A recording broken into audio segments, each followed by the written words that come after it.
Dear friends, welcome to Inquest. ಈ ಒಂದು ತರಗತಿಯಲ್ಲಿ ನಾವು 11ನೇ ಜನವರಿ 2022ರ ಪ್ರಚಲಿತ ಘಟನೆಗಳನ್ನ ಡಿಸ್ಕಸ್ ಮಾಡ್ತಾ ಇದ್ದೀವಿ. ಈ ಎಲ್ಲ ಪ್ರಚಲಿತ ಘಟನೆಗಳನ್ನ ಇಲ್ಲಿ ಕಾಣ್ತಾ ಇರ್ತಕ್ಕಂಥ ಎಲ್ಲ ದಿನಪತ್ರಿಕೆಗಳಿಂದ ನಾವು ಸೋರ್ಸ್ ಮಾಡಿರ್ತೇವೆ. And at the end of the presentation we will have given inquest challenge quiz.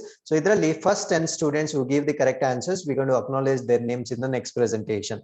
So ಈ ಎಲ್ಲ ಚಟುವಟಿಕೆಗಳು ನಿಮ್ಮ ಎಲ್ಲ ಸ್ಪರ್ಧಾತ್ಮಕ ಪರೀಕ್ಷೆಗಳಿಗೆ ಉಪಯುಕ್ತವಾಗಿರುತ್ತೆ. ಹಾಗಿದ್ರೆ ಇಂದಿನ ತರಗತಿಯ ಇಂಡೆಕ್ಸ್ ನೋಡೋದಾದ್ರೆ article number 1, Indian has been appointed as the vice president of the AIIB. ಅಂದ್ರೆ AIIB ಯ ಉಪಾಧ್ಯಕ್ಷರಾಗಿ ಭಾರತೀಯರನ್ನ ನೇಮಕ ಮಾಡಲಾಗಿರುತ್ತೆ. ಸೊ ಯಾರು ಆ ಭಾರತೀಯರು? ಸೊ ಅದರೊಟ್ಟಿಗೆ ನಾವು AIIB ಅಂದ್ರೆ ಏನು, ಸೊ ಇದರಲ್ಲಿ ಬರ್ತಕ್ಕಂಥ ಫಂಕ್ಷನ್ಸ್ ಏನು, ಮೆಂಬರ್ಸ್ ಯಾವ್ದಾವ್ದು, ಆಬ್ಜೆಕ್ಟಿವ್ಸ್ ಯಾವ್ದಾವ್ದು ಸಂಪೂರ್ಣವಾಗಿ ಡಿಸ್ಕಸ್ ಮಾಡೋಣ. So article number 2, Vikrant heads out for the next set of C trials. So Vikrant ಅನ್ನೋದನ್ನ ಸೊ ಮುಂದಿನ ಸಮುದ್ರ ಪ್ರಯೋಗಗಳಿಗೆ ಇದನ್ನ ಕಳಿಸಲಾಗ್ತಾ ಇದೆ. ಸೊ ವಿಕ್ರಾಂತ್ ಅಂದ್ರೆ ಏನು, ಸೊ ಇದು ಯಾಕೆ ನಮ್ಮ ಇಂಡಿಯಾಗೆ ಅಷ್ಟು ಸ್ಪೆಷಲ್ ಆಗುತ್ತೆ, ಸೊ ಎಲ್ಲಾ ಮಾಹಿತಿಯನ್ನ ನಾವು ಸಂಪೂರ್ಣವಾಗಿ ಡಿಸ್ಕಸ್ ಮಾಡೋಣ. So this article is related to defence. So article number 3 is also related to defence. So Rafale ನಿಮ್ಗೆಲ್ಲ ಕೇಳಿರ್ತೀರಾ. ಸೊ ರೆಫೆಲ್ ಎಂ ನ ಇವಾಗ compatibility with aircraft carrier to be tested. So ಈ ರೆಫೆಲ್ ಎಂ ಅನ್ನ ಒಂದು ಯುದ್ಧ ನೌಕೆ ಏನಿದೆ, ಸೊ ಇದನ್ನ ವಿಮಾನವಾಹಕ ನೌಕೆಯೊಂದಿಗೆ ರೆಫೆಲ್ ಎಂ ಹೊಂದಾಣಿಕೆಯನ್ನು ಇವಾಗ ಪರೀಕ್ಷೆಗೆ ಕಳಿಸ್ತಾ ಇದ್ದಾರೆ. ಅಂದ್ರೆ ಸೊ ವಿಕ್ರಾಂತ್ ಅನ್ನೋದು ಏರ್ ಕ್ರಾಫ್ಟ್ ಕ್ಯಾರಿಯರ್ ಆಗಿರುತ್ತೆ, ಅಂದ್ರೆ ಇದೊಂದು ಹಡಗಿರುತ್ತೆ ಮೇಜರ್ಲಿ. ಸೊ ಅದರಿಂದ ಈ ಯುದ್ಧ ನೌಕೆಗಳೇನಿರುತ್ತೆ ಅದನ್ನ ನಾವು ರೆಫೆಲ್ ಎಂ ಅಂತ ಕರಿತೀವಿ. ಸೊ ರೆಫೆಲ್ ಎಂ ಬಂದು ಒಂದು ಯುದ್ಧ ನೌಕೆ ಆಗಿರುತ್ತೆ. ಸೊ ಇದು ಹೇಗೆ ಲಾಂಚ್ ಆಗುತ್ತೆ, ಈ ಒಂದು ಯುದ್ಧ ಹಡಗುಗಳಿಂದ ಅಂದ್ರೆ ಏರ್ ಕ್ರಾಫ್ಟ್ ಕ್ಯಾರಿಯರ್ಸ್ ಇಂದ ಇದು ಹೇಗೆ ಲಾಂಚ್ ಆಗುತ್ತೆ ಅನ್ನೋದನ್ನ ಈಗ ಪರೀಕ್ಷೆ ಮಾಡ್ತಾ ಇದ್ದಾರೆ. ಸೊ ಈ ನಿಟ್ಟಿನಲ್ಲಿ ನಾವು ರೆಫೆಲ್ ಎಂ ಬಗ್ಗೆ ಸಂಪೂರ್ಣ ಮಾಹಿತಿಯನ್ನ ತಿಳ್ಕೊಳ್ಳೋಣ. So article number 4 is related to Pradhan Mantri ಕೌಶಲ್ಯ ವಿಕಾಸ ಯೋಜನಾ 3.0. ಸೊ ಪ್ರಧಾನ ಮಂತ್ರಿ ಕೌಶಲ್ಯ ವಿಕಾಸ ಯೋಜನಾ 3.0 ಬಗ್ಗೆ ನಾವು ತಿಳ್ಕೊಳ್ಳೋಣ. ಸೊ ಈಗಾಗಲೇ ನಾವು ಹಿಂದಿನ ವಿಡಿಯೋಗಳಲ್ಲಿ 2.0 ಮತ್ತೆ ಫಸ್ಟ್ ಪ್ರೋಗ್ರಾಮ್ ನ ಕಂಪ್ಲೀಟ್ ಆಗಿ ಡಿಸ್ಕಸ್ ಮಾಡಿರ್ತೀವಿ. ಸೊ ಇವತ್ತು ನಾವು 3.0 ಬಗ್ಗೆ ಸಂಪೂರ್ಣವಾಗಿ ಡಿಸ್ಕಸ್ ಮಾಡೋಣ. So article number 5 is related to Sankalp. So Sankalp ಅಂದ್ರೆ ಏನು, ಇದರ ಆಬ್ಜೆಕ್ಟಿವ್ಸ್ ಏನು ಸಂಪೂರ್ಣವಾಗಿ ಡಿಸ್ಕಸ್ ಮಾಡೋಣ. So article number 6 is related to Skoch award ಅಂತ ಕರಿತೀವಿ, ಅಥವಾ ಸ್ಕಾಚ್ ಪ್ರಶಸ್ತಿ ಅಂತ ಕರಿತೀವಿ. ಸೊ ಇದನ್ನ ಯಾರು ಕೊಡ್ತಾರೆ, ಸೊ ಈ ಸತಿ ಈ ಪ್ರಶಸ್ತಿ ಯಾರಿಗೆ ಬಂದಿದೆ ಸಂಪೂರ್ಣವಾಗಿ ಡಿಸ್ಕಸ್ ಮಾಡೋಣ. So before going in to all these articles, so these are the key answers for Inquest challenge number 59. Question number 1 is D and question number 2 is B, and most of them, andre almost everybody has given the correct answers. So we appreciate first and correct answer giving participants here: Basamma, Devraj Dhoni, Dev Jain, Amit Jain, Ankita, Hemant, Chandu Prince, Banu Pratibha, Shobhashri and Suresh Katkar for giving correct answers, and many others also have given the correct answers. So thank you very much for your participation. So with this, let's get into the first article. So ಈ ಒಂದು AIIB ಗೆ ಅಂದ್ರೆ Asian infrastructure investment bank ಅಂತ ಕರಿತೀವಿ. So ಇದಕ್ಕೆ vice president ಆಗಿ ಒಬ್ಬ ಭಾರತೀಯರನ್ನ ಆಯ್ಕೆ ಮಾಡಿರ್ತಾರೆ. ಸೊ ಆ ಭಾರತೀಯ ಯಾರು ಅಂದ್ರೆ former Reserve Bank of India governor Urjit Patel ರವರನ್ನ so Beijing based Asia Infrastructure investment Bank ಗೆ ವೈಸ್ ಪ್ರೆಸಿಡೆಂಟ್ ಅಥವಾ ಉಪಾಧ್ಯಕ್ಷರನ್ನಾಗಿ ಆಯ್ಕೆ ಮಾಡ್ಕೊಂಡಿರ್ತಾರೆ. ಯಾವ್ದಕ್ಕೆ ಅಂದ್ರೆ ಏಷ್ಯಾ ಇನ್ಫ್ರಾಸ್ಟ್ರಕ್ಚರ್ ಇನ್ವೆಸ್ಟ್ಮೆಂಟ್ ಬ್ಯಾಂಕ್ ನ ಉಪಾಧ್ಯಕ್ಷರಾಗಿ. ಸೊ ಈ ಮಿಸ್ಟರ್ ಪಟೇಲ್ ರವರು ಅಂದ್ರೆ ಊರ್ಜಿತ್ ಪಟೇಲ್ ರವರು 3 ವರ್ಷಗಳ ಅವಧಿಯವರೆಗೂ ಇವರು ಕಾರ್ಯನಿರ್ವಹಿಸಲಿದ್ದಾರೆ. ಸೊ ಈ will be one of the 5 vice presidents. ಅಂದ್ರೆ ಇವರು ಒಟ್ಟು ಈ AIIB ಯಲ್ಲಿ ಒಟ್ಟು 5 ಉಪಾಧ್ಯಕ್ಷರು ಇರ್ತಾರೆ. ಅದರಲ್ಲಿ ಊರ್ಜಿತ್ ಪಟೇಲ್ ರವರು ಒಬ್ಬರಾಗಿ 3 ವರ್ಷಗಳ ಅವಧಿಗೆ ಇವರು ಸೇವೆಯನ್ನ ಸಲ್ಲಿಸಲಿದ್ದಾರೆ. ಹಾಗಿದ್ರೆ ಈ ಒಂದು ನಿಟ್ಟಿನಲ್ಲಿ ನಾವು AIIB ಬಗ್ಗೆ ಸಂಪೂರ್ಣ ಮಾಹಿತಿಯನ್ನ ತಿಳ್ಕೊಳ್ಳೋಣ. ಸೊ AIIB ದು ಫುಲ್ ಫಾರ್ಮ್ ಏನಂದ್ರೆ ಏಷ್ಯನ್ ಇನ್ಫ್ರಾಸ್ಟ್ರಕ್ಚರ್ ಇನ್ವೆಸ್ಟ್ಮೆಂಟ್ ಬ್ಯಾಂಕ್ ಅಥವಾ ಏಷ್ಯಾ. ಸೊ ಹೆಸರಲ್ಲೇ ಹೇಳ್ತಾ ಇದೆ, ಸೊ ಇದು ಏಷ್ಯನ್ ಕಂಟ್ರೀಸ್ಗೆ ಸಂಬಂಧಪಟ್ಟಂತೆ ಒಂದು ಇನ್ವೆಸ್ಟ್ಮೆಂಟ್ ಬ್ಯಾಂಕ್ ಆಗಿರುತ್ತೆ. So what is AIIB? It is a multilateral development bank that aims to improve economic and social outcomes in Asia. ಅಂದ್ರೆ ಏಷ್ಯಾದಲ್ಲಿರ್ತಕ್ಕಂಥ ದೇಶಗಳ ಆರ್ಥಿಕ ಮತ್ತು ಸಾಮಾಜಿಕ ವೃದ್ಧಿಗೆ ಅಥವಾ ಸುಧಾರಿಸುವ ಗುರಿಯನ್ನ ಹೊಂದಿರತಕ್ಕಂತ ಒಂದು ಬಹುಪಕ್ಷೀಯ ಅಭಿವೃದ್ಧಿ ಬ್ಯಾಂಕ್ ಇದಾಗಿರುತ್ತೆ.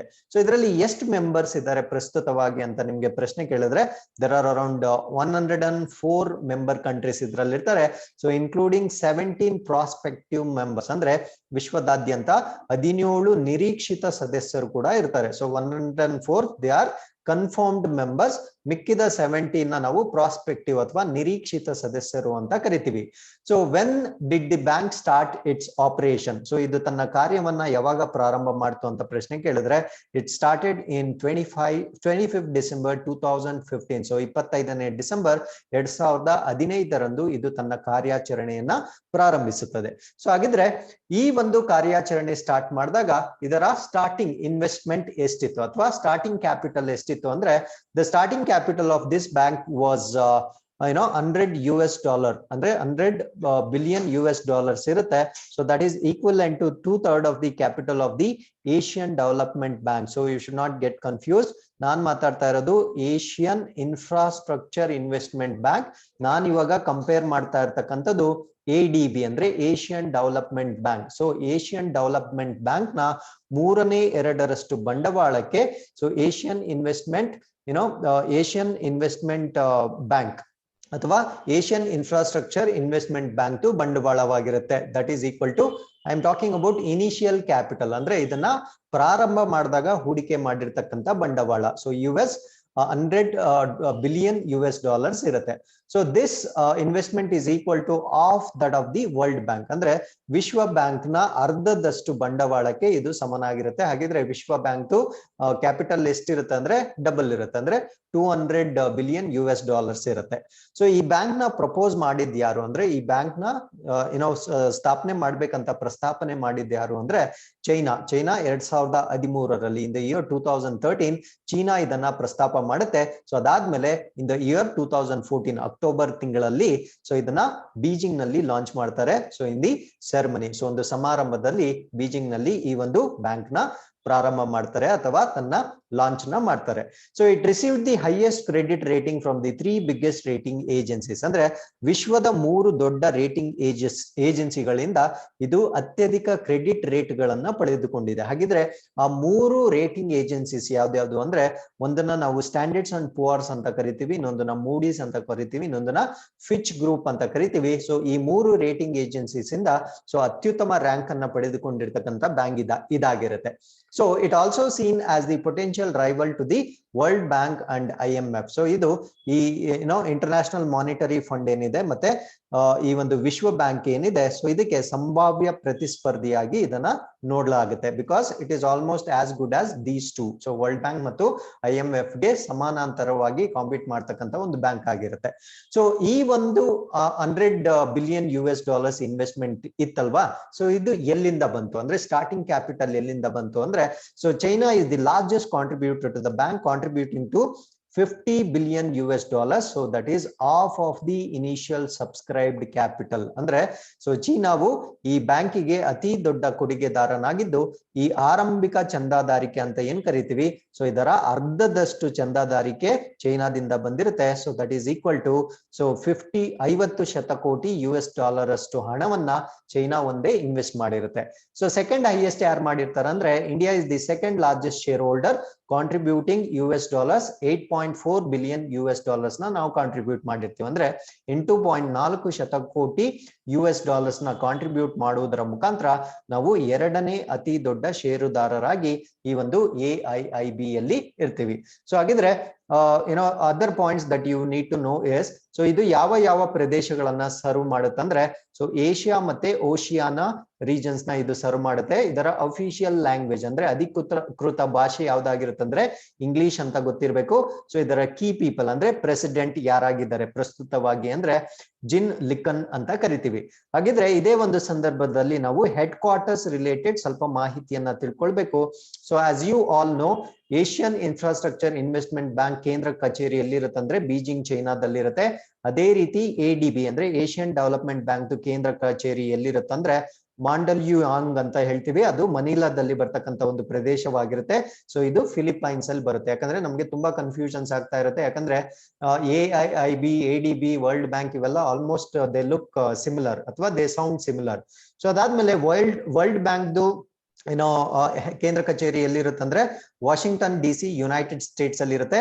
ಮತ್ತೆ BRICS New Development Bank Shanghai ಚೈನಾದಲ್ಲಿರುತ್ತೆ. ಸೊ ಇವ್ಯಾವುದನ್ನು ನೀವು ಕನ್ಫ್ಯೂಷನ್ ಮಾಡ್ಕೊಳ್ದೆ ನೋಟ್ ಡೌನ್ ಮಾಡ್ಕೊಳ್ಬೇಕಾಗುತ್ತೆ. ಹಾಗಿದ್ರೆ what are the goals of AIIB? So ಈ ಒಂದು ಬ್ಯಾಂಕ್ ನ ಗುರಿಗಳು ಏನು ಅಂದ್ರೆ, ಸೊ ಇದರ ಪ್ರಮುಖ ಗುರಿ ಏನು ಅಂದ್ರೆ ಸಸ್ಟೈನಬಲ್ ಎಕನಾಮಿಕ್ ಡೆವಲಪ್ಮೆಂಟ್ ಅಂದ್ರೆ ಸುಸ್ಥಿರ ಆರ್ಥಿಕ ಅಭಿವೃದ್ಧಿ, ಇದನ್ನ ನಾವು ಗ್ರೀನ್ ಡೆವಲಪ್ಮೆಂಟ್ ಅಂತ ಕೂಡ ಕರಿತೀವಿ. ಅಂದ್ರೆ ಯಾವುದೇ ರೀತಿಯ ಪೊಲ್ಯೂಷನ್ ಕಾಸ್ ಮಾಡದೆ ಅಥವಾ ಸೊ ಯಾವ ಒಂದು ಅಭಿವೃದ್ಧಿ ಆಗುತ್ತೆ ಅದನ್ನ ಹೆಚ್ಚಿನ ಕಾಲ ಯೂಸ್ ಮಾಡೋ ತರ ಅಭಿವೃದ್ಧಿ ಮಾಡ್ತಕ್ಕಂಥದ್ದು. ಅಂಡ್ ವೆರಿ ಇಂಪಾರ್ಟೆಂಟ್ ಕಾಂಪೋನೆಂಟ್ ಏನಂದ್ರೆ to improve infrastructure connectivity. So ಮೂಲ ಸೌಕರ್ಯದ ಅಭಿವೃದ್ಧಿಗಳನ್ನ ಸೃಷ್ಟಿ ಮಾಡೋದು ಇದರ ಪ್ರಮುಖ ಉದ್ದೇಶಗಳಾಗಿರುತ್ತೆ. ಸೊ ಮಿಕ್ಕಿದ ಒಂದು ಆಬ್ಜೆಕ್ಟಿವ್ಸ್ ಎಲ್ಲ ತುಂಬಾ ಸರಳವಾಗಿರುತ್ತೆ. So you can just pass the video and go through it. So first and foremost ನಿಮ್ಗೆ AIIB ಹೆಸರಲ್ಲೇ ಹೇಳ್ತಾ ಇದೆ ಇನ್ಫ್ರಾಸ್ಟ್ರಕ್ಚರ್ ಅಂತ. ಸೊ ಅದರಿಂದ ನಿಮ್ಗೆ ಗೊತ್ತಿರಬೇಕು ಇದು ಆ ಸದಸ್ಯ ರಾಷ್ಟ್ರಗಳಲ್ಲಿ ಈ ಒಂದು ಮೂಲ ಸೌಕರ್ಯಗಳನ್ನ ಅಭಿವೃದ್ಧಿ ಪಡಿಸಲಿಕ್ಕೆ ಸಹಾಯ ಮಾಡ್ತಕ್ಕಂತ ಒಂದು ಬ್ಯಾಂಕ್ ಆಗಿರುತ್ತೆ. ಸೊ ಇದರಲ್ಲಿ ಒನ್ ವೆರಿ ಇಂಪಾರ್ಟೆಂಟ್ ಪಾಯಿಂಟ್ ಏನಂದ್ರೆ India is the largest beneficiary of AIIB financing for infrastructure projects. ಅಂದ್ರೆ ಭಾರತದಲ್ಲಿ ನಡೀತಾ ಇರ್ತಕ್ಕಂತ ಈ ಮೂಲ ಸೌಕರ್ಯ ಅಭಿವೃದ್ಧಿ ಯೋಜನೆಗಳು ಏನಿದಾವೆ, ಸೊ ಈ ಒಂದು ಅಭಿವೃದ್ಧಿ ಯೋಜನೆಗಳಿಗೆ ಈ ಬ್ಯಾಂಕಿನಿಂದ ಅಧಿಕವಾಗಿ ನೆರವನ್ನ ಪಡೆದಿರ್ತಕ್ಕಂಥ ರಾಷ್ಟ್ರ ಯಾವುದು ಅಂದ್ರೆ ನಿಮ್ಗೆ ಭಾರತ ಅಂತ ಗೊತ್ತಿರಬೇಕು.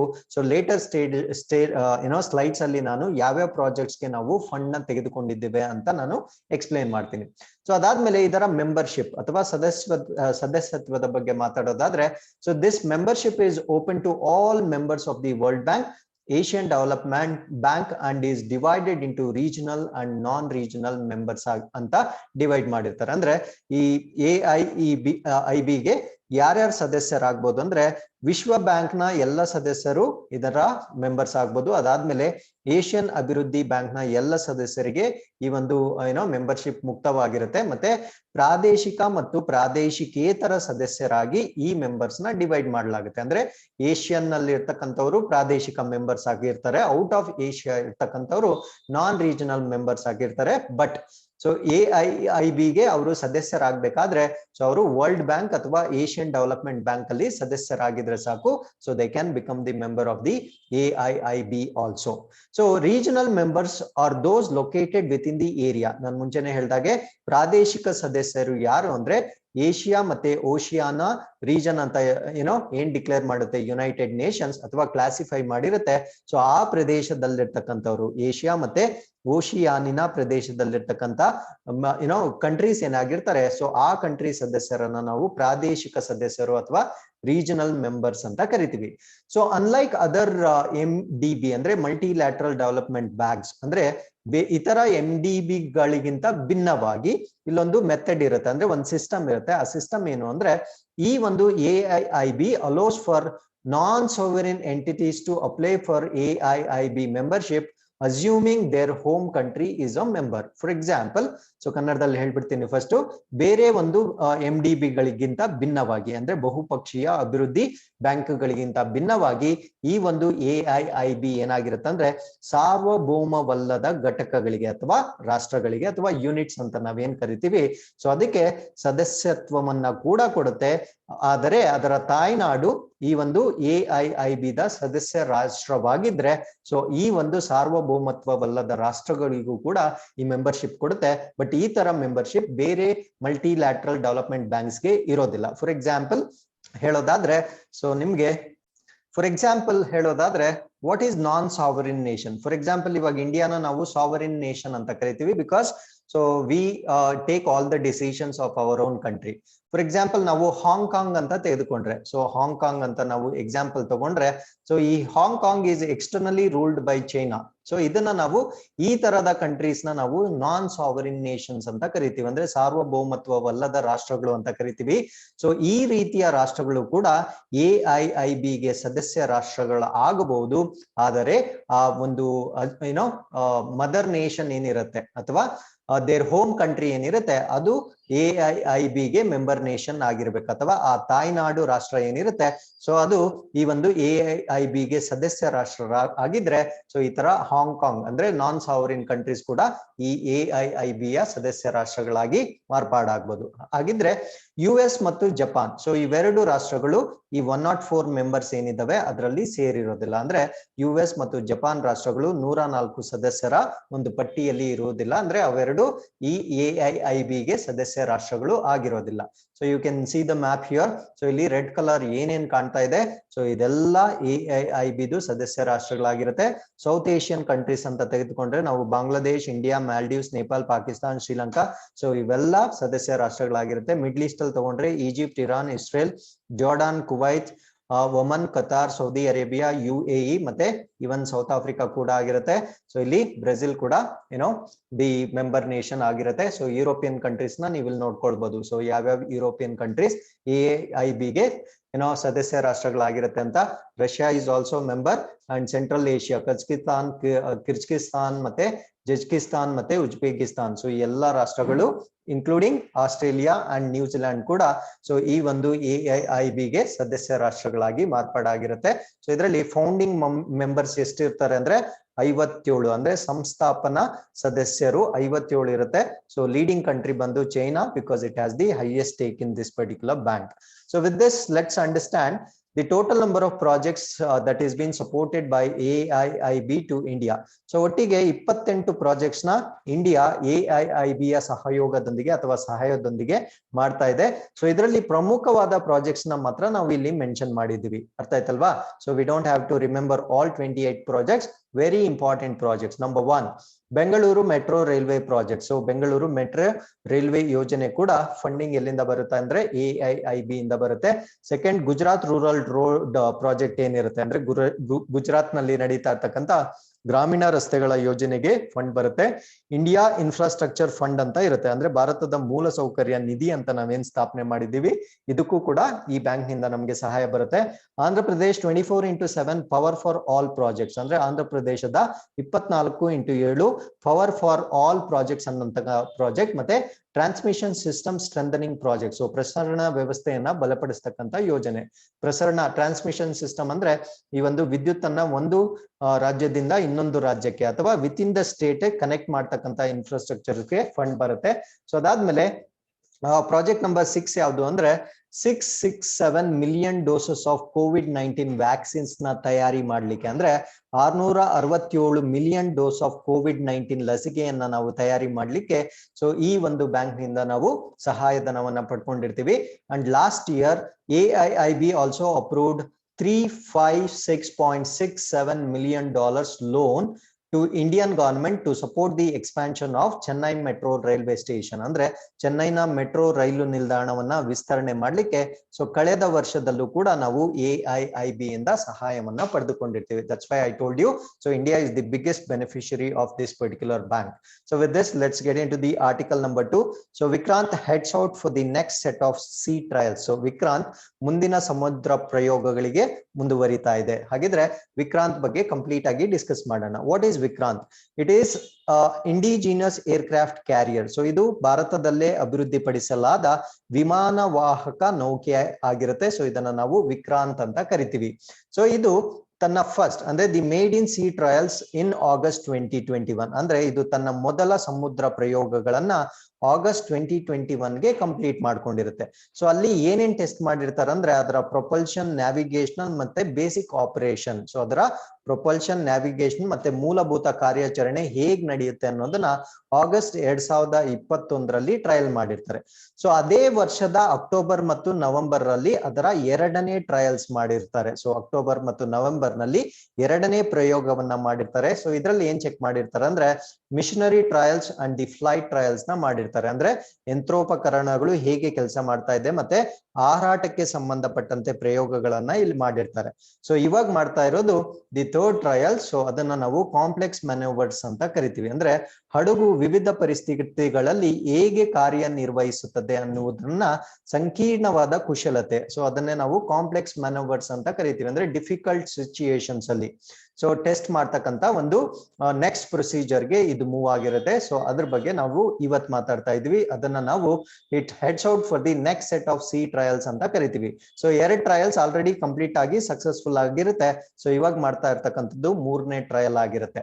ಸೊ ಹಾಗಿದ್ರೆ INS ವಿಕ್ರಾಂತ್ ಬಗ್ಗೆ ನಾವು ಕಂಪ್ಲೀಟ್ ಆಗಿ ಡಿಸ್ಕಸ್ ಮಾಡೋಣ. What is INS Vikrant? So INS Vikrant is also known as indigenous aircraft carrier 1 IAC-1 ಅಂತ ಕರೀತೀವಿ. So it is an aircraft carrier constructed by the Cochin ship yard limited for the Indian navy. So INS Vikrant ಅನ್ನು ಸ್ವದೇಶಿ ವಿಮಾನ ವಾಹಕ ನೌಕೆ IAC-1 ಎಂದು ಸಹ ನಾವು ಕರಿತೇವೆ. ಸೊ ಇದು ಭಾರತೀಯ ನೌಕಾಪಡೆಗಾಗಿ ಕೊಚಿನ್ ಶಿಪ್ ಯಾರ್ಡ್ ಲಿಮಿಟೆಡ್ ನಿರ್ಮಿಸಿದ ವಿಮಾನ ವಾಹಕ ನೌಕೆ ಆಗಿದೆ. ಅಂದ್ರೆ ಈ ಒಂದು ಶಿಪ್ ಇಂದ ಏನ್ ಮಾಡ್ತಾರೆ ಅಂದ್ರೆ ಲಾಂಚ್ ಮಾಡ್ತಾರೆ, ಅಂದ್ರೆ ಈ ಏನೋ ಯುದ್ಧ ನೌಕೆಗಳೇನಿರುತ್ತೆ ಅದನ್ನ ಲಾಂಚ್ ಮಾಡ್ಲಿಕ್ಕೆ ಬಳಸ್ತಕ್ಕಂತ ಒಂದು ಶಿಪ್ ಇದಾಗಿರುತ್ತೆ. ಸೊ ಇದಾದ್ಮೇಲೆ it is the first aircraft carrier to be built in India. So this is very very important. So ಇದು ಭಾರತದಲ್ಲಿ ನಿರ್ಮಾಣವಾದ ಮೊದಲ ವಿಮಾನ ವಾಹಕ ನೌಕೆ ಆಗಿರುತ್ತೆ. That's why Vikrant is very very important. So ಇದನ್ನ ನಾವು ವಿಕ್ರಾಂತ್ ಅಂತ ನೇಮ್ ಮಾಡಿರ್ತೀವಿ. So it is as a tribute to India's first aircraft carrier Vikrant R11. ಅಂದ್ರೆ ಇದಕ್ಕಿಂತ ಮುಂಚೆ ವಿಕ್ರಾಂತ್ R11 ಅನ್ನೋ ಒಂದು ವಿಮಾನ ವಾಹಕ ನೌಕೆ ಇರುತ್ತೆ. ಸೊ ಇದು ಇವಾಗ ಡಿಕಮಿಷನ್ ಆಗಿರುತ್ತೆ, ಅಂದ್ರೆ ಇದು ತನ್ನ ಕಾರ್ಯವನ್ನ ನಿರ್ವಹಿಸ್ತಾ ಇರೋದಿಲ್ಲ. ಸೊ ಇದು ಮೊದಲ ವಿಮಾನ ವಾಹಕ ನೌಕೆ ಆಗಿರುತ್ತೆ, ಅಂದ್ರೆ ಭಾರತದ ಮೊದಲ ವಿಮಾನ ವಾಹಕ ನೌಕೆ ಆಗಿರುತ್ತೆ.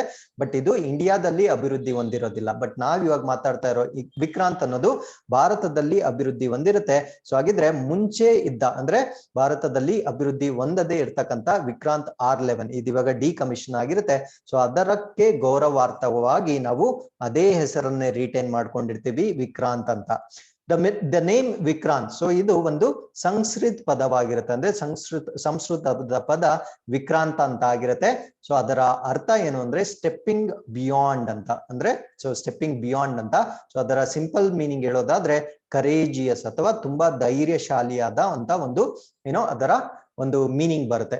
ಸೊ ಇದರ ಒಂದು ಮೋಟೋ ಅಥವಾ ಧ್ಯೇಯ ವಾಕ್ಯ ಏನು ಅಂದ್ರೆ, ಸೊ ಇದನ್ನ ನಾವು ಜಯಮ ಸಂಯುಧಿ ಸ್ಪ್ರದ್ ಅಂತ ಕರಿತೀವಿ. ಸೊ ಜಯಮ ಸಂಯುಧಿ ಸ್ಪ್ರದ್ ಅಂತ ಕರಿತೀವಿ. ಸೊ ಇದರ ಅರ್ಥ ಏನು ಅಂದ್ರೆ, ಸೊ ಇದನ್ನ ನಾವು ಈ ಒಂದು ಫ್ರೇಸ್ ಏನಿದೆ ಇದನ್ನ ನಾವು ಋಗ್ವೇದದ ಮುಖಾಂತರ ತೆಗೆದುಕೊಂಡಿರ್ತೀವಿ. ಸೊ ಈ ಒಂದು ಜಯಮ ಸಂಯುಧಿ ಸ್ಪ್ರದ್ ಅನ್ನೋದನ್ನ ನಾವು ಋಗ್ವೇದದಿಂದ ತೆಗೆದುಕೊಂಡಿರ್ತೀವಿ.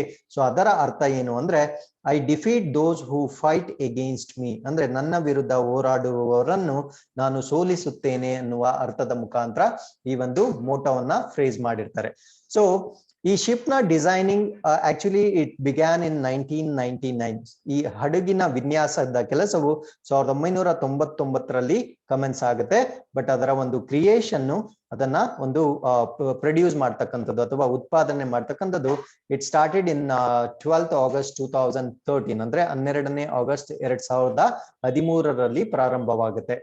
The ship started sea trials in August 2021. So ನಾ ಮುಂಚೆನೆ ಹೇಳ್ದಾಗೆ ಇದು ತನ್ನ sea trials ಅಂತ ಹೇಳ್ತೀವಿ, ಅಂದ್ರೆ ಸಮುದ್ರ ಪ್ರಯೋಗಗಳನ್ನ 2011ರಲ್ಲಿ ಸ್ಟಾರ್ಟ್ ಆಗಿರುತ್ತೆ.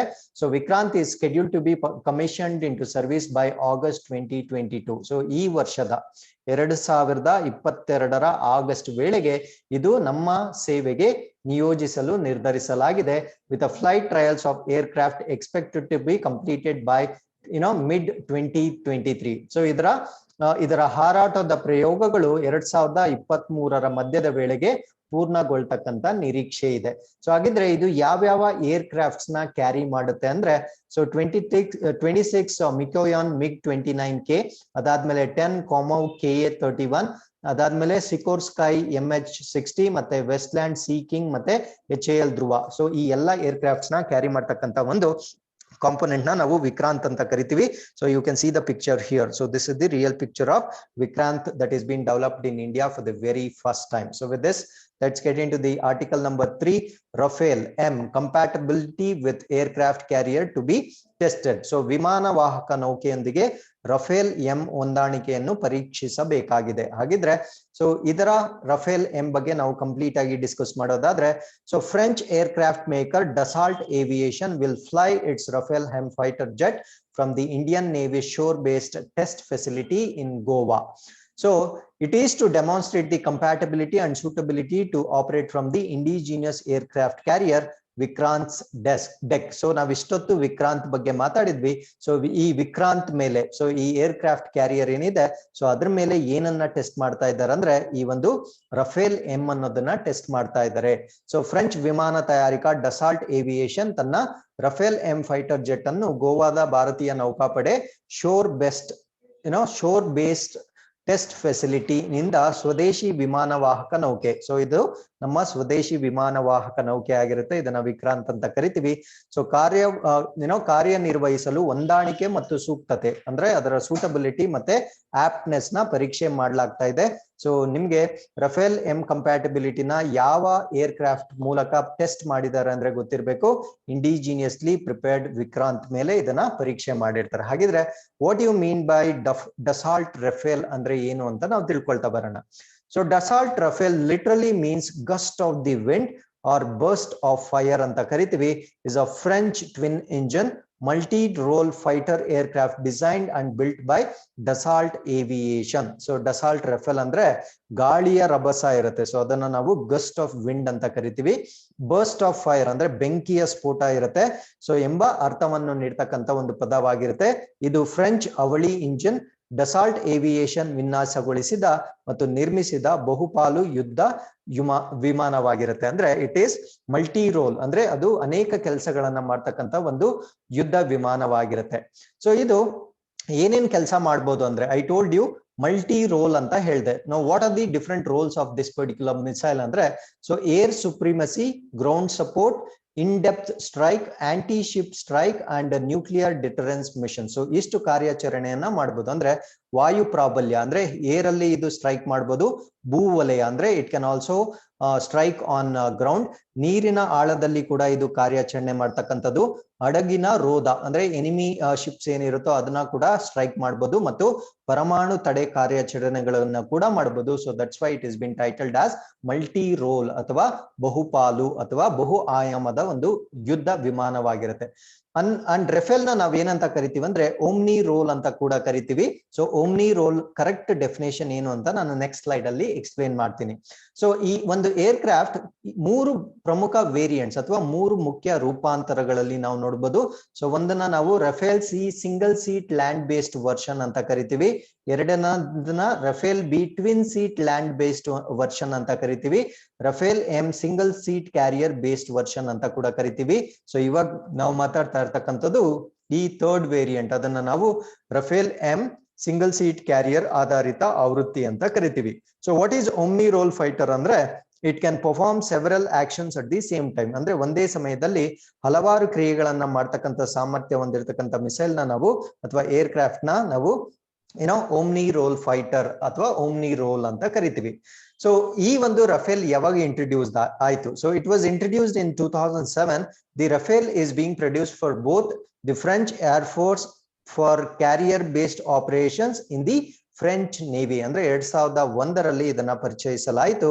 ಸೊ ಇದು ಫ್ರೆಂಚ್ ವಾಯುಪಡೆಗಾಗಿ ಮತ್ತು ಫ್ರೆಂಚ್ ನೌಕಾಪಡೆಗಾಗಿ ಎರಡಕ್ಕೂ ಕೂಡ ಉಪಯೋಗಿಸ್ಲಿಕ್ಕೆ ಇದನ್ನ ತಯಾರಿ 2001ರಲ್ಲಿ ಇದನ್ನ ಇಂಟ್ರೊಡ್ಯೂಸ್ ಮಾಡಲಾಗಿರುತ್ತೆ. ಸೊ ಅದಾದ್ಮೇಲೆ ಇದು ಬೇರೆ ಬೇರೆ ಯಾವ ರಾಷ್ಟ್ರಗಳಲ್ಲಿ ಪ್ರಸ್ತುತವಾಗಿ ಈ ರಫೇಲ್ ನ ನಾವು ನೋಡ್ಬೋದು ಅಂದ್ರೆ ನಂಬರ್ 1 ಈಜಿಪ್ಟಿಯನ್ ಏರ್ ಫೋರ್ಸ್ ಅಲ್ಲಿ ನೋಡ್ಬೋದು. ಅದಾದ್ಮೇಲೆ the Indian air force, as we all know, ಭಾರತದ ಇಂಡಿಯನ್ ಏರ್ ಫೋರ್ಸ್ ಅಲ್ಲಿ ಕೂಡ ನಾವು ನೋಡ್ಬೋದು. ಕತಾರ್ ಏರ್ ಫೋರ್ಸ್ ಅಲ್ಲೂ ನಾವು ನೋಡ್ಬೋದು. ಅದಾದ್ಮೇಲೆ ಹೆಲೆನಿಕ್ ಏರ್ ಫೋರ್ಸ್, ಇದು ಗ್ರೀಸ್ ರಾಷ್ಟ್ರದ ಒಂದು ಏರ್ ಫೋರ್ಸ್ ನ ನಾವು ಹೆಲೆನಿಕ್ ಏರ್ ಫೋರ್ಸ್ ಅಂತ ಕರಿತೀವಿ. ಕ್ರೊವೇಷಿಯನ್ ಏರ್ ಫೋರ್ಸ್, ಸೊ ಕ್ರೊವೇಷಿಯಾದ ಒಂದು ಏರ್ ಫೋರ್ಸ್ ನಾವು ಕ್ರೊವೇಷಿಯನ್ ಏರ್ ಫೋರ್ಸ್ ಅಂತ ಕರಿತೀವಿ. ಅದಾದ್ಮೇಲೆ United Arab Emirates air force ಅಲ್ಲೂ ಕೂಡ ನಾವು ಈ ಒಂದು ರಫೇಲ್ಸ್ ನ ನೋಡ್ಬೋದಾಗಿರುತ್ತೆ. ಸೊ ನಮ್ಗೆ ಒಟ್ಟು 36 ರಫೇಲ್ಸ್ ನ ಡೆಲಿವರಿ ಮಾಡ್ಬೇಕಾಗಿರುತ್ತೆ. So started on 27 July 2020 with first 5 Rafales delivered to Indian Air Force from France. So France ನಿಂದ ಅಂದ್ರೆ ನಮಗೆ ಒಟ್ಟು ಬರ್ಬೇಕಾಗಿರೋದು 36 ರಫೇಲ್ಸ್ ನಮ್ಗೆ ಬರ್ಬೇಕಾಗಿರುತ್ತೆ. ಸೊ 27ನೇ ಜುಲೈ 2020ರಂದು ಪ್ರಾರಂಭವಾಗಿ ಮೊದಲು 5 ರಫೇಲ್ಸ್ ಗಳನ್ನ ಫ್ರಾನ್ಸ್ ನಿಂದ ಭಾರತದ ವಾಯುಪಡೆಗೆ ವಿತರಿಸಲಾಗಿರುತ್ತೆ. ಬೈ 2021 ಟೋಟಲ್ 26 ರಫೇಲ್ಸ್ ಬರ್ಬೇಕಾಗಿರುತ್ತೆ. ಸೊ ಬೈ 2022 ಜನವರಿ ಅಷ್ಟೊತ್ತಿಗೆ ಎಲ್ಲಾ ರಫೇಲ್ಸ್ ಕೂಡ ಡೆಲಿವರಿ ಆಗ್ಬೇಕಾಗಿತ್ತು, ಬಟ್ ಇನ್ನು ಡೆಲಿವರಿ ಆಗಿಲ್ಲ. Probably by the end of this month, ಅಂದ್ರೆ ಜನವರಿ ಇನ್ನೂ ಕಂಪ್ಲೀಟ್ ಆಗಿರೋದಿಲ್ಲ. So by the end of this month ನಮ್ಮ ದೇಶಕ್ಕೆ ಬೇಕಾಗಿರ್ತಕ್ಕಂಥ ಎಲ್ಲ ರಫೇಲ್ಸ್ ಫ್ರಾನ್ಸ್ ನಿಂದ ಡೆಲಿವರಿ ಆಗ್ತಕ್ಕಂಥ ಚಾನ್ಸಸ್ ಇದೆ. So with this let's get into article number next new. So next article is article number 4. So ಇದರಲ್ಲಿ ನಾವು ministry of skill development and entrepreneurship ಅಂದ್ರೆ ಕೌಶಲ್ಯ ಅಭಿವೃದ್ಧಿ ಮತ್ತು ಉದ್ಯಮಶೀಲತೆ ಸಚಿವಾಲಯದ ಬಗ್ಗೆ ಒಂದು ಅಪ್ಡೇಟ್ ಇರುತ್ತೆ. ಅದನ್ನ ನಾವು ಪ್ರಧಾನ ಮಂತ್ರಿ ಕೌಶಲ್ಯ ವಿಕಾಸ ಯೋಜನಾ 3.0 ಅಂತ ಕರಿತೀವಿ. ಸೊ ಇದು this is the third face of it's flagship scheme. So ಅದನ್ನ ನಾವು ಪ್ರಧಾನ ಮಂತ್ರಿ ಕೌಶಲ್ಯ ವಿಕಾಸ ಯೋಜನಾ 3.0 ಅಂತ ಕರಿತೀವಿ. So this was launched in January 2021. So ಜನವರಿ 2021ರಲ್ಲಿ ಇದನ್ನ ಪ್ರಾರಂಭ ಮಾಡಲಾಗಿರುತ್ತೆ. ಸೊ ಇದರ ಮೇನ್ ಪರ್ಪಸ್ ಏನು ಅಂದ್ರೆ to encourage and promote skill development. So ಹೆಸರಲ್ಲೇ ಹೇಳೋ ಹಾಗೆ ಸೊ ಈ ಕೌಶಲ್ಯ ಅಭಿವೃದ್ಧಿಯನ್ನ ಮಾಡ್ತಕ್ಕಂತ ಒಂದು ಪರ್ಪಸ್ಗೆ ಇದನ್ನ ಮಾಡಿರ್ತಾರೆ. ಬಟ್ ಆಲ್ರೆಡಿ 1, 2 ಎಲ್ಲ ಇತ್ತಲ್ವಾ. ವೈ 3.0 ಅಂದ್ರೆ ಸೊ ಇದರ ಮೇನ್ ಪರ್ಪಸ್ ಏನು ಅಂದ್ರೆ ಪೋಸ್ಟ್ ಪ್ಯಾಂಡಮಿಕ್ ಎರಾ ಅಂದ್ರೆ ಈ ಒಂದು ಸಾಂಕ್ರಾಮಿಕ ಯುಗದಲ್ಲಿ ಮಾಡ್ತಕ್ಕಂತ ಕೌಶಲ್ಯ ವೃದ್ಧಿಗೆ ಸ್ಪೆಷಲ್ ಫೋಕಸ್ ಮಾಡ್ಲಿಕ್ಕೆ ಸೊ ಈ ಒಂದು ಪ್ರಧಾನ ಮಂತ್ರಿ ಕೌಶಲ್ಯ ವಿಕಾಸ್ ಯೋಜನಾ 3.0 ಅಂತ ನಾವು ಲಾಂಚ್ ಮಾಡಿರ್ತೀವಿ. ಸೊ ನಿಮ್ಗೆ ಇದ್ರಲ್ಲಿ ಗೊತ್ತಿರ್ಬೇಕು. First point is to skill development ಗೆ ಮಾಡಿರ್ತಕ್ಕಂತ ಒಂದು ಕಾಂಪೊನೆಂಟ್ ಆಗಿರುತ್ತೆ. ಪರ್ಟಿಕ್ಯುಲರ್ಲಿ ಪೋಸ್ಟ್ ಪ್ಯಾಂಡಮಿಕ್ ಎರಾದಲ್ಲಿ ಅಂದ್ರೆ ಸಾಂಕ್ರಾಮಿಕ ಯುಗದಲ್ಲಿ ಮಾಡಿರ್ತಕ್ಕಂತ ಅಥವಾ ಯುಗದಲ್ಲಿ ಸೇವೆಗಳನ್ನ ಅಥವಾ ಕೌಶಲ್ಯಗಳನ್ನ ವೃದ್ಧಿ ಮಾಡ್ಲಿಕ್ಕೆ ಮಾಡಿರ್ತಕ್ಕಂತ ಒಂದು ಸ್ಕೀಮ್ ಆಗಿರುತ್ತೆ. ಸೊ ಇದರ ಆಬ್ಜೆಕ್ಟಿವ್ಸ್ ನ ಅಥವಾ ಉದ್ದೇಶಗಳನ್ನ ನೀವು ಇಲ್ಲಿ ವಿಡಿಯೋನ ಪಾಸ್ ಮಾಡಿ ನೋಡ್ಕೊಳ್ಬಹುದು. ಸೊ ಇದು ತುಂಬಾ ಸರಳವಾಗಿದೆ. You can understand it very easily. So ಈ ಒಂದು PM features of PM KVY 3.0 ಏನು ಅಂದ್ರೆ cross utilisation of existing infrastructure for establishment of skill centres. ಅಂದ್ರೆ ಇವಾಗ ಏನೇನು ಮೂಲ ಸೌಕರ್ಯಗಳು ಇದ್ದಾವೆ ಅದೇ ಸ್ಥಳಗಳನ್ನ ಅಂದ್ರೆ ಹೊಸದಾಗಿ ಯಾವುದನ್ನೇ ಕ್ರಿಯೇಟ್ ಮಾಡದೆ ಹೊಸ ಸ್ಥಳಗಳನ್ನ ಈ ಕೌಶಲ್ಯ ಅಭಿವೃದ್ಧಿ ಕೇಂದ್ರಗಳಾಗಿ ಉಪಯೋಗಿಸ್ಕೊಳ್ತಕ್ಕಂಥದ್ದು. ಎರಡನೇದು introduction of significant reforms in the assessment ecosystem. So ಆ ಒಂದು ಅಸೆಸ್ಮೆಂಟ್ ಏನಿದೆ ಸೊ ಆ ಸ್ಕಿಲ್ ರಿಲೇಟೆಡ್ ಅಸೆಸ್ಮೆಂಟ್ ಇಕೋಸಿಸ್ಟಮ್ ಏನಿದೆ ಸೊ ಅದನ್ನ ರಿಫಾರ್ಮ್ಸ್ ಅಥವಾ ತಿದ್ದುಪಡಿಗಳನ್ನ ಮಾಡ್ತಕ್ಕಂಥದ್ದು.